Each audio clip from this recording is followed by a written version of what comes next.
felt it was a draw? Oh man, I could just laugh about it. That's all. For me, man, it's someone that never really took a loss. You know.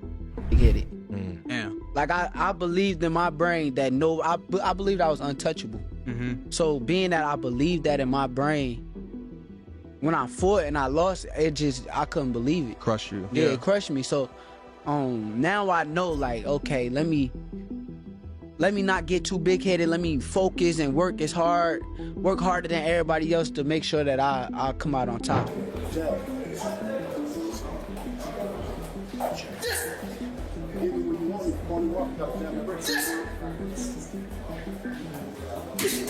That's it, right there.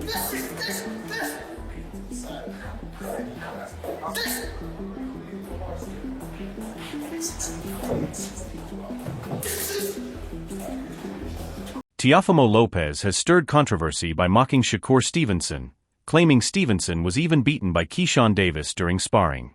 López insists he is now stronger, more powerful, and better than anyone in the division, suggesting that these improvements will make the fight extremely difficult for Stevenson. The beginning, starting this and doing all this, that you got to get me now because you have a better chance fighting me now than later, and it's too late now for everybody. The amount of growth and knowledge and ring IQ and all these things that I've literally have been working on. It's I'm more amazed about it because it's like unlimited with myself, my skill sets. There's no limit to me. And it's a true thing, and I can't wait to express that and show everybody that on June 19th, why I'm working so hard and pushing myself to that next limit. It's because at the end, it's not about proving anybody wrong here, but it's about proving myself right, that I am. Shakur Stevenson, however, has addressed his past setback with honesty. He admits that overconfidence played a major role in his loss, believing at the time that no opponent could touch him. That experience proved humbling and ultimately reshaped his mindset, helping him grow both mentally and professionally. I felt like I was just untouchable. Nobody could stop me. Yeah. What came with it, came with it. I think it's kind of interesting. We talk about it too, just like, being confident in yourself and stuff like that. How do you gauge to not be so big-headed, but keeping your ego in check, but still being confident in yourself without letting those emotions? Working as hard as possible. I think like the hard work is like what gives you that confidence. Like you can't be confident without working that hard. And I think, like I said, during that Olympic run, I never said this before, I don't feel like I trained as hard as I should have. Yeah. And I believed in my talent too much. There was days where you was like, I could have went a little harder that day. It was a lot of days. It was a lot of I was so big-headed where nobody could tell me shit. Yeah. So I'm saying this on air, like I definitely should have never been as big-headed as I was. And for the younger kids coming up. Keyshawn Davis has downplayed the sparring incident, emphasizing that it was nothing personal. He explained that sparring is strictly business, and in those moments, respect is set aside entirely. His sole focus was to compete, apply pressure, and prepare for real fight conditions, not to make any personal statement. He light skinned, curly hair.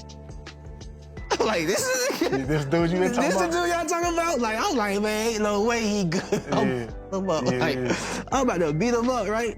Long story short, like he signed up with us. Days go by, we training with him. Everything cool for real. He cool for real. Like I ain't nothing personal. I'm just talking. I'm just talking trash. Like at 14, you know what I'm saying? I'm just talking trash. Boom, sparring day come. I'm confident. I'm knowing I'm about to go in here and beat him up, right? When I get in the ring, man, why I cannot hit this man, right? I cannot hit him, but he touching me. So I'm like, oh, this different. He different. Like, he different. So I just keep, I'm 14, he's 16. I just keep going, I just keep going. So some getting through, some not, some getting through, some getting not. And I felt as if I was to step off the gas pedal, he was gonna get me. So I just had to keep going, you feel me? And I know he explained that a lot of times in interviews, like that's why he respect me so much, because in that sparring right there, I didn't respect him at all. I was trying to F him up, you know what I'm saying? Footage from the sparring session shows Stevenson allowing Davis room to work, giving him opportunities to punch, clinch, and even press him against the ropes. This has fueled debate about Stevenson's approach and how he handles physical pressure inside the ring.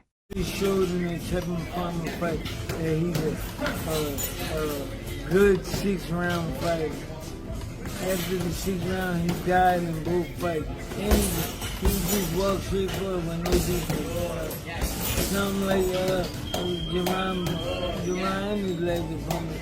If you don't have a field day with a guy that put their hand up and walk right to you and hopefully wear you down, willing to wear you down. And, you know. Stevenson's trainer, Coach Ree, addressed these criticisms directly, stating that a true elite fighter must be able to confront opponents who step forward, apply pressure, and attempt to break them down. According to him, if a fighter cannot handle that challenge, they do not belong at the top level of the sport. I would say early this year, around January, I sparred him. Amazing work. He's a great guy, bro. Showed me a lot of love on social media. Teófimo, I never worked with him. For me, working with Shakur, I see that he's super dominant. His distance is amazing. He lives up to everything that they say that he is. As far as Teófimo, I see very explosive. But I've seen him have a lot of hard time. He had hard times with southpaws, bro. When Jermaine Ortiz boxed him southpaw. Sandor Martin boxed him southpaw. He fought a great fight, but then he beat Josh Taylor. So it just depends on what Teo comes in that night. But either way, if Shakur comes in on top, in my opinion, my pick is Shakur. His IQ, his defensive movement, his ring, his decision making in the ring, I feel like that's what's going to make the edge. It's not about knockouts.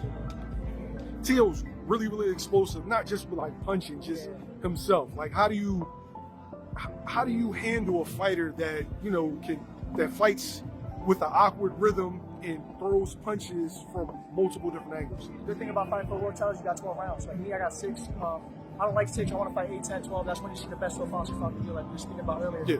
So the deeper the rounds go, the slower the pace gets. Shakur is very good at controlling pace. He's very good at fighting at one pace. And yeah, bro, it just takes time. So I would just say he gets in there, starts filling him out, and he has those rounds to adjust and adapt. Teo's gonna come, and Shakur is just gonna be untouchable Shakur. So that's how I see that fight going. What's the goal? Keep it boring? I wouldn't say keep it boring. Me personally, I like how much Shakur fights and gets in ideas. Me personally, yeah. I'm a boxer. I love boxing, though. Yeah. So I love what he does in his ring IQ. So it's not boring to me. I guess to the fans, they want to see the other side of what I'm saying is, that guy's the bigger puncher. He's explosive. Stevenson himself remains confident, asserting that Lopez has never faced a fighter like him. He believes his style, discipline, and intelligence will make this fight far less difficult than many expect, and he is fully prepared to prove that he is the best in the division. Nobody yet. Like, he ain't never really been in there with nobody like me. And I know, like, it's a whole difference getting in the ring with somebody who really can fight and a regular fighter. So it is a kind of a trap fight because, you know, you'll get your mindset on fighting somebody that's not that good, but you just never know. So at the end of the day, I got to be well prepared, and I know there's been a lot of upsets in boxing. I can't allow me to be one of them upsets, so I got to stay on my... Former world champion Chris Algieri provides a deeper analysis of the matchup, emphasizing that this fight extends beyond physical ability. He highlights the importance of mental preparation, noting that Lopez's mindset, shaped by his training, experiences, and past adversity, will play a crucial role in how he performs under pressure. Algieri also points to Madison Square Garden as a defining factor, explaining that its historic atmosphere intensifies every moment and tests a fighter's focus and discipline. In such an environment, psychological strength can be just as decisive as speed, power, or technique. Of boxing on this side of the world, you know, listen, there's nothing like the Garden. We've both fought there many times. I fought in the big room. There's nothing like the Garden. Just the vibe, like you said, champ, that's around that. And this fight is deserving to be here. It's that good of a fight. It's that big a fight, and especially like I'm said, like the health of American boxing. This is one of the best fights that can be made, and putting it in the Garden just makes too much sense. But the idea of the turmoil, the eyes on it, the spectacle, the circus. Chris, you talked about the idea that Teófimo López kind of lives in this. That's where he flourishes. That's what he loves. This idea that because there's so many eyeballs on it, it's going to be kind of a circus. Does that favor Teófimo a little bit when you look at the strategy? Yes, no? I'm going to say well, I can't say for certain because there's no certain with Teófimo López. He's one of the most up, down, left, right guys I've ever been around. Mercurial, we could say. Yes. But when he is on, he's damn near unbeatable. I mean, he's such a good athlete. He has such a good boxing IQ. He's so physical and explosive. And again, I've said this on past shows. I've called him many times for Top Rank, been around fight weeks. And it just seems to me, the more out of sorts he seems, the more back against the wall, it looks like the more that he's an underdog, the better he performs. And this could be that kind of situation. New York is a tough place, man. They're already gibbering, going back and forth, saying like, you know, he reps Brooklyn, but there's kind of questions about his Brooklyn roots. Can he really rep Brooklyn in the way that he says he can? So he's already getting that heat for that. I don't know. It might be a good thing to kind of to poke the bear in terms of how well Teófimo is going to show up. Paulie, that's a huge. You're from Brooklyn. That's a big insult to say that you're not really from Brooklyn. Insult him a little bit. Insult him a little bit. Insult him, man. But I'll tell you what. I don't. There's so many thoughts in my head with this situation because Teófimo is at his most dangerous when he's counted out, and this is going to be one. Veteran boxing journalist Dan Rafael echoes this balanced view, expressing respect for both fighters' careers and abilities. He notes that while neither Stevenson nor Lopez always delivers flashy performances, their technical skill, ring intelligence, and strategic discipline set them apart. Rafael highlights Stevenson's successful climb through multiple weight divisions, praising his adaptability and composure under pressure. At the same time, he underscores Lopez's explosive athleticism, raw power, and relentless determination, qualities that make him a dangerous and deserving opponent.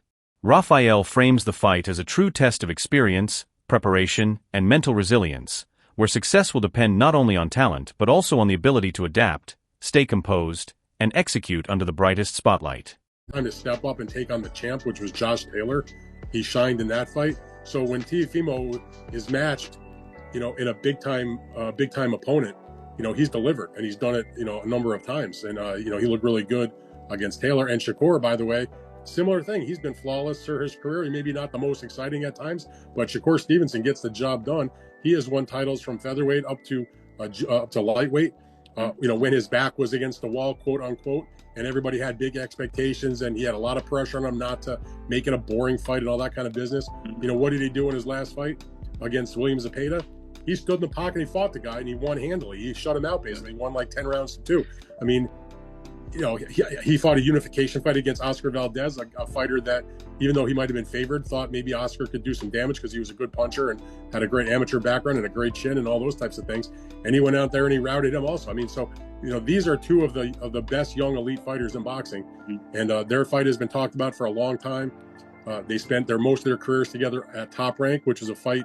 If you ever ask Bob Arum, he'll tell you that was a fight that Top Rank, you know, down the road had their eye on at some point when they were going to be, you know, closer in weight to each other, because obviously Teófimo had started off, you know, a little bit heavier than Shakur, but they would eventually catch up to each other. They're both Olympians, by the way. Teófimo you know, he's American, but he fought for his parents' country of Honduras.